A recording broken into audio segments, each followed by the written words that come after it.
Thank you very much, and it's a pleasure to be here. I'm going to ask my panelists to come on the stage. First, we have Shigeo Naito, who is Deputy Director General for ICT R&D and Cybersecurity Policy at the Ministry of Internal Affairs and Communications in Japan. Absolutely. Next, we have Robert Strayer. Rob is Executive Vice President of Policy at the Information Technology Industry Council in Washington, D.C., and he and I were joking that we have to come here to see each other. Good place to do that. And last but certainly not least is John Giusti, who is Chief Regulatory Officer of the GMSA. John, thank you. Welcome. So the world is emerging, God willing, from a pandemic. It is perhaps, depending upon who you speak to, going into a recession, at least a contraction. Listening to the speakers this morning was very encouraging as to the future and the strength of the industry. But there are some, I think one speaker just said, choppy waters ahead, right? And so we have with us three real leaders in terms of policies to help us understand their perspective on how we're going to make sure with the digital infrastructure that policy can help support affordability and access really writ large globally. And so I think Naito-san, maybe we could start with you and your perspective. Given that broader context, how do you see the role and implication of the digital infrastructure? I'm mindful of the fact that Japan will be hosting and chairing the G7 summit later this year. And how would you see the government's policy development emerging or evolving in this broader landscape? Okay, thank you. Thank you, Tara. Could you please show this? It's right here. Thank you. Yep. Oh, I have. It's very small. Near side, so okay. Okay. Would you like to stand over there? Oh. You're okay. Okay. So now digital infrastructure has become the foundation of economic and social activities, and we share the recognition of the importance of safe and resilient infrastructure. To this end, Japan has been preparing such digital infrastructure in cooperation with private companies. And the fourth paragraph with the situation of digital infrastructure in Japan. We would like to promote actively using Japanese technology capabilities to improve global connectivity. Also, as Tara says, as the chair of the G7 this year, we consider to discuss the importance of digital infrastructure and its future. We expect that non-terrestrial network, we call NTN, would be making a great benefit for the beyond 5G or 6G.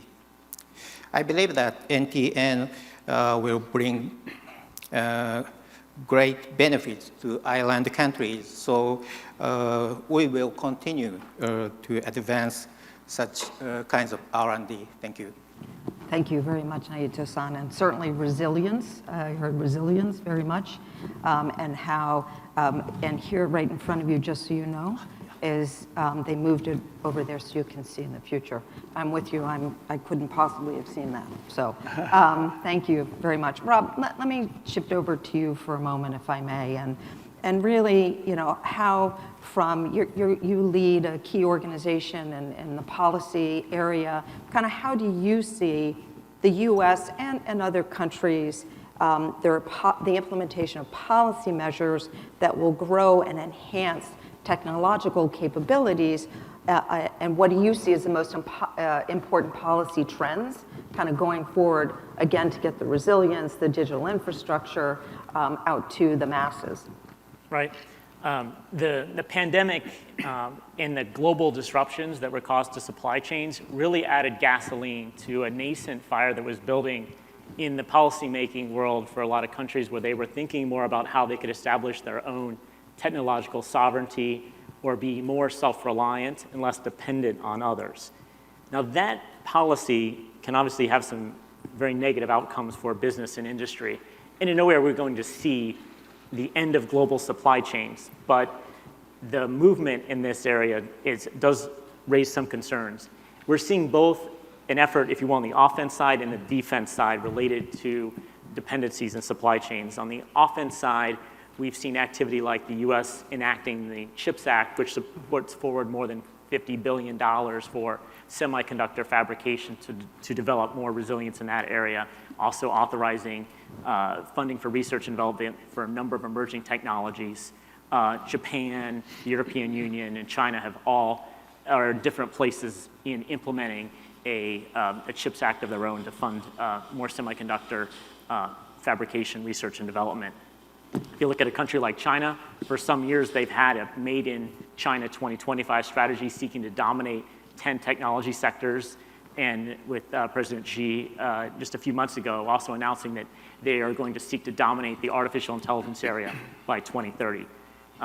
We've also seen the US, Australia, and Japan work together to try to facilitate the underlying infrastructure for telecommunications, that is submarine cables and other telco infrastructure in the Indo-Pacific, by providing grants and loan and other finance resources through their export credit agencies. So there's a lot of movement on the, if you will, offense side toward more resiliency. On the defense side, it's been primarily the United States who's taken some strong steps in the area of export controls. In October, the United States limited the export to China of any semiconductor under 14 nanometers, as well as any of the equipment that could be used to make those semiconductors. The US also has restrictions on the ability of what they might consider a foreign adversary country to acquire a country with company with key technologies, and they're now looking at restricting investments from the United States into adversary countries. So the efforts at restricting technology flows are also going to, I think, increase in the years ahead. The much longer term trend in this area too that I think everyone should be aware of is the impact on data flows in general. The European Union might have been first behind this with their GDPR in causing the United States to restrict its own surveillance, its own national intelligence efforts in order to comply with the European Union and be able to have data flows leave the European Union and go to the United States. But other countries like China have a data security law that allow them to restrict the export of data. I think it's only a matter of time till the United States has additional measures restricting export of sensitive data, say genetic data or other very sensitive personal data, going to countries where there is the ability for government without checks and balances that are found in a democracy to access personal data. So that trend will probably continue, and it should be concerned that all those that provide the network infrastructure layer of those networks. Yeah, interesting. And the whole challenge of restricting access to data and data flows and kind of some of the realistic challenges, not just implementing the policies and the restrictions, but then actually really trying to interrupt data flows and where it might leak into, despite all of those good efforts. So we're seeing that as well. John, we can't have a conversation about infrastructure, kind of affordability, access, without really talking also about obviously the important work you guys do at GSMA, and also the key role that 5G will play from a societal and economic benefit. Kind of help us understand from where you sit, where you see that role evolving to. Oh, thank you. Thank you so much, Tara. And it's a pleasure, of course, for GSMA to be here at PTC. We have our own little event coming up next month in Barcelona. So I'm glad just a small event. People here in person here for this one. So, I mean, let me start by saying that, when we look at 5G, and you're talking about the economic contribution, we are estimating the potential by 2030 of about $960 billion to global GDP. That is, of course, if the circumstances are right in the way that it is deployed. But deployment is moving forward. I think it's fair to say that 5G has proven to be the fastest rollout in terms of mobile technology generations. Globally, we have about 208 operators in 79 countries that have commercially deployed 5G. Of course, 4G remains dominant today, as we would expect it to be. And 18 of these 79 markets are in the Asia Pacific. By 2025, we're estimating that 400 million connections will be in Asia Pacific over 5G, or 14% of the total. If we look at the more highly developed markets, Korea, Singapore, Australia, we expect an average of 67% on average to be 5G connections. And I should say these numbers are excluding China, because I thought that would just skew the numbers altogether. So Asia Pacific is leading in 5G in many ways. Of course, we know that 5G can bring many enhancements on 4G, higher connection speeds, greater capacity, and lower latency. And I think this is really, when you talk about the societal contributions, I mean, as this starts to develop, I mean, none of us could have foreseen that what the different generations have brought in terms of the contribution to the economy, society. So we don't know exactly what 5G will bring, but we already are seeing, moves to enhanced mobile broadband applications such as immersive AR, VR, to opportunities around massive IoT, which has huge potential for smart cities, smart infrastructure. Of course, fixed wireless access is being broadly deployed, and also, I think, emerging robotic applications using sort of the ultra-reliable, ultra-low latency aspects of 5G. Of course, the success of this will depend on investment and the market environment in which it's taking place. And I think whenever we're talking about mobile or any other radio service, the starting point has to be access to spectrum, access to harmonized, affordable spectrum. And I think, when we look at that global GDP figure, about 2/3 of that is a product of the deployment of 5G and mid-band spectrum. And we are estimating that by the 2030, by the end of the decade, that approximately 2 gigahertz of mid-band spectrum will be needed in markets. That will vary, of course, that's on average, to meet the demand.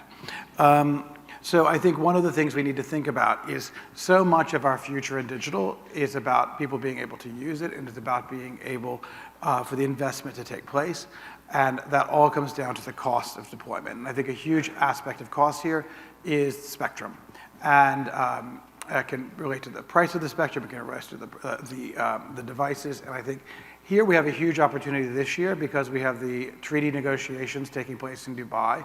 About every 3 to 4 years, these negotiations take place. So we have more of an opportunity here to identify harmonized spectrum in those mid as well as lower frequency bands for 5G and future uses. And this, of course, includes more licensed and unlicensed opportunities within the 6 gigahertz band as well.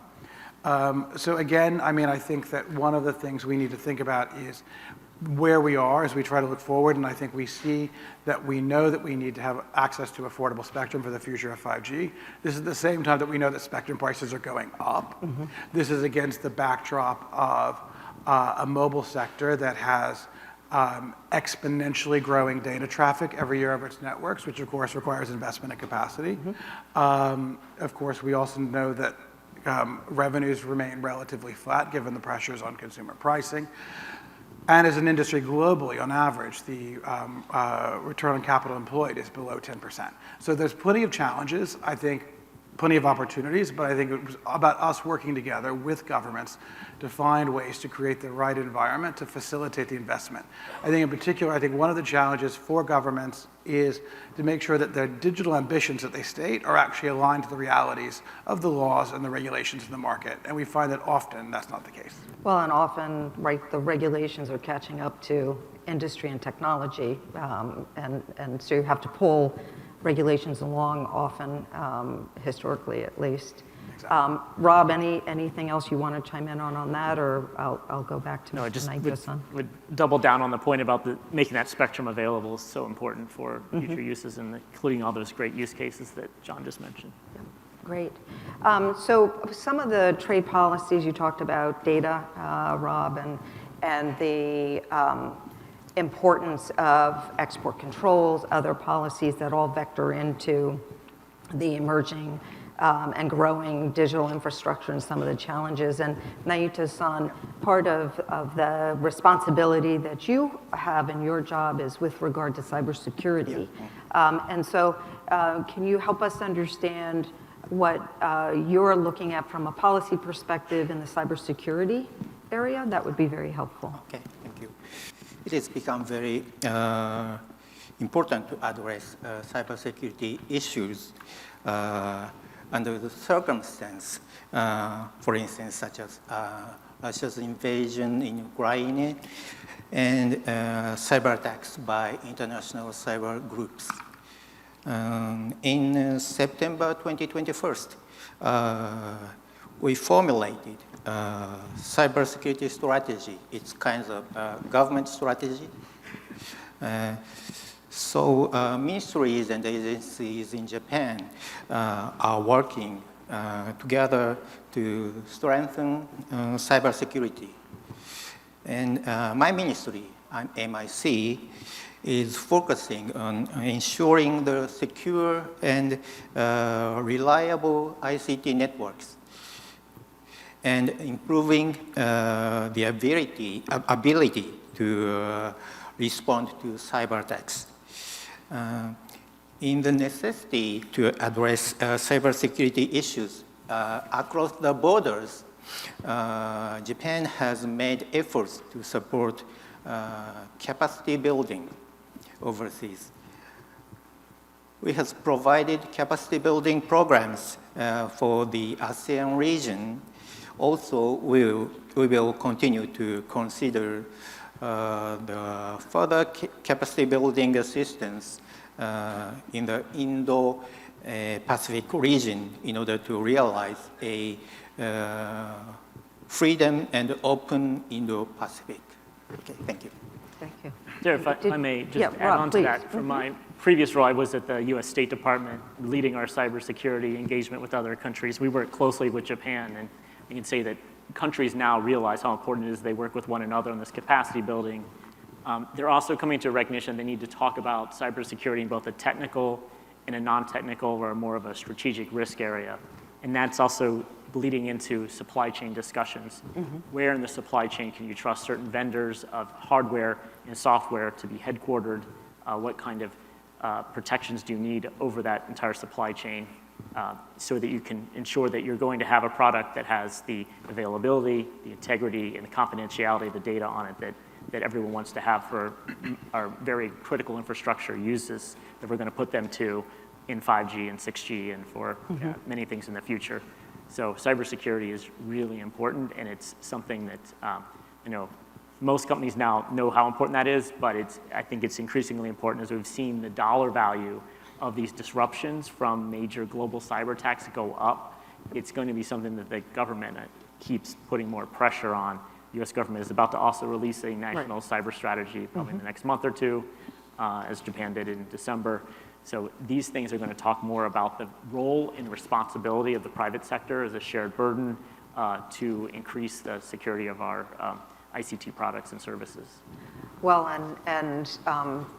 so for U.S. Listed companies, of course, the Securities Exchange Commission also has its new cybersecurity disclosure rulemaking. That's going to be enhanced reporting and disclosure obligations, as well as in the broader landscape of other ESG governance and risk related activities across the executive branch of this administration, and very heavily at the Securities and Exchange Commission. So to your point, Rob, the shared responsibility of companies as well they're really have pressure both just on their systems and the threats, right, on their systems, supply chain, as well as from the regulators in terms of accountability. And so that's kind of a shared obligation there. So John, one of one of the areas, and you mentioned about 5G and some of the challenges and the opportunities, the cost, of course, spectrum as being one of the major costs. One of the really focus areas too has to do with digital inclusion, right? How we make sure that as many people globally have access and really have to the whole digital infrastructure. If you look at the SDGs at the UN, right, making sure that, because so much of education and success and relies on having access to these systems. How do we close the gap? What do you think and see there? Yeah, no, it's an excellent question. I think the big challenge for everybody, I think, here at PTC and everyone in the digital sector, I mean, I do think that the pandemic made clear like never before, and I think this means to governments as well, the importance of connectivity to people's lives and livelihoods. But it also made clear the disadvantages to those who are not connected. Mm-hmm. I mean, in addition to my role on the public policy side, I also am the president of the Mobile for Development Foundation at GMSA. And, you know, it's not just about connectivity for connectivity's sake. You see the direct impact on people's lives through connectivity. Women running small businesses in Tanzania. I was speaking to Telstra Digicel today and about the opportunities about connecting with family that they've been able to provide people in PNG. So it's very concrete and immediately impactful things for people's individual lives to have this connectivity. And I think it's sort of an incumbent upon all of us to do our part. I think that, you know, the positive story is that the reach, in our case of mobile and mobile broadband, has moved further and faster than possibly we could have imagined. I mean, reaching beyond, you know, the electric grid. And I think, you know, during the pandemic in 2020, for the first time, we actually exceeded 50% of the world's population connected to the mobile internet. But of course, you know, that means almost 50% we're not. And I think one of the things that often happens when we have about this issue is everyone talks about investment and covering areas that are, but you know, one of the data points that we've looked at is we've seen that through the sort of intensive CapEx that has gone into networks, we've driven the actual areas not covered by mobile broadband from 19% of the global population in 2015 to less than 5% today. So, I mean, I think that is truly a remarkable figure. Mm-hmm. Now, of course, we have got to find a way to address that. That's still hundreds of millions of people. So we need to find a way to do that, and of course, probably do it in partnership with others. But the vast majority of people who are not using are covered by mobile broadband. So that's 3.2 billion people. So in a way, it's a bit of low-hanging fruit in that all we need to do is find a way to address the barriers that's keeping them from accessing it. And we've done some research through the foundation on the barriers. And the biggest barrier is digital skills. So digital skills, digital literacy, digital training would be, of course, a key way to address that. Education of digital skills. Exactly. Right. Mm-hmm. Exactly. And of course, very close in that is affordability, and that's particularly affordability of devices. A little bit further down the line is locally relevant content in some of these local languages, and to a lesser degree, issues around security, or in some countries, of course, there's gender bias around women's access. So these are all things that we need to tackle. And I don't think there's any clear-cut answer. I think one of the things we're trying to do now is uniting all of the industry, all of our operators in a market, with the government in a market. We're doing this in Latin America right now, to see if we can make concrete progress by coming up with a public-private partnership approach to addressing one aspect of a barrier, trying to close it and see how that we can move the number. Because 3.2 billion is huge, and if we try to tackle 3.2 billion, it seems impossible. If we try to go country to country and look at the specific barriers and figure out how we can address it, will be key. But I think across all this stuff, as we look at digital inclusion, we need to also, I think, track our progress. We need to have numbers. You mentioned the Sustainable Development Goals. A key one, of course, is connectivity for us. And one of the things that in the whole discussion around the SDGs for us was, in a way, we were originally frustrated because, you know, connectivity itself wasn't a goal. But then we realized it underpins all of the goals. Mm-hmm. So we have, since the launch of the SDGs, we as an industry committed to what we can do to achieve them. And we've been tracking every year through an SDG impact report that we launch at the UN General Assembly exactly how much progress we're making. Because it's the only way we're going to be able to keep our eye on the ball and get there. The GSMA does that? Yes, so every September we launch a report and we show, where we are against a particular target of the 17 SDGs. Yeah, that's terrific, excellent. And just a little bit of a plug, there is an ESG panel discussion, and John will be joining us tomorrow morning to go delve a little bit more deeply into sustainability writ large, the ESG writ large, and the different roles and positions that the industry can play and PTC itself can play. And let's talk just maybe a closeout question, and then I'm going to ask for just one or two closing remarks from each of you. But the issue of sustainability and digital infrastructure is a big one. And have you, John, anything that you would throw out to the audience here as a challenge to work with you or others, or just in partnership to try to kind of marry those two objectives of sustainability and digital infrastructure? Yeah, no, I mean, it's definitely an issue that comes up a lot. I mean, people challenge you as you try to invest more and build more infrastructure on the impacts it has for your, the commitments you've already made, kind of energy usage and that sort of thing. Now, we as an industry have committed to net zero, and about 50% of the global mobile industry is committed to net zero by 2030. So I would very much encourage other players in the digital ecosystem to look at how you also can make your specific commitments to net zero. And net zero is not just about carbon neutrality, it's the entire value chain. So it really is challenging, but it's important. You make sure that you have science-based targets that get you there. GSMA is, of course, happy to work with interested parties on how you two can look at doing that. But I think, it's not a, cut and dry answer on the role of the interplay between investment and sustainability. Obviously, you're deploying more infrastructure, you're not necessarily able to turn off other generations of technology. But what we do know is, 5G is 10 to 15 times more efficient than 3G, so there'll be some savings there. But I think one of the important things, and I think every digital player in this room contributes, is digital is not just about the connectivity emissions. It's not just about what we're doing ourselves as an industry. We have a huge impact on other sectors being able to make progress on their own carbon emissions.